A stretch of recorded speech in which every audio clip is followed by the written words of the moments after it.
दाइ नेपालमा हुँदै त लाग्थ्यो खाडी आएपछि पैसा पैसा हुन्छ भन्थ्यो। मलाई पनि त्यस्तै लागेको थियो भाइ, तर अहिले आएर थाहा भयो पैसा कमाउनुभन्दा पहिले मित्र अनि परिवारको खुसी गुमाउनु पर्दो रहेछ भाइ। साँच्चै दाइ आमाले फोन गरेर भन्नुहुन्छ बाबु तँ सन्चै छस् ठिकै छस् भन्नुहुन्छ।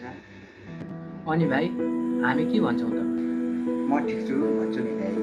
जब हामी काममा गएर 12 घन्टा ड्युटी गरेर आउँछौँ त्यतिखेर हाम्रो खुट्टा हात केही नचल्ने जिउ दुखेको हुन्छ अनि हामी ठिक छ आमा भन्छौँ। दाइ तपाईँलाई सबैभन्दा गाह्रो के लाग्छ?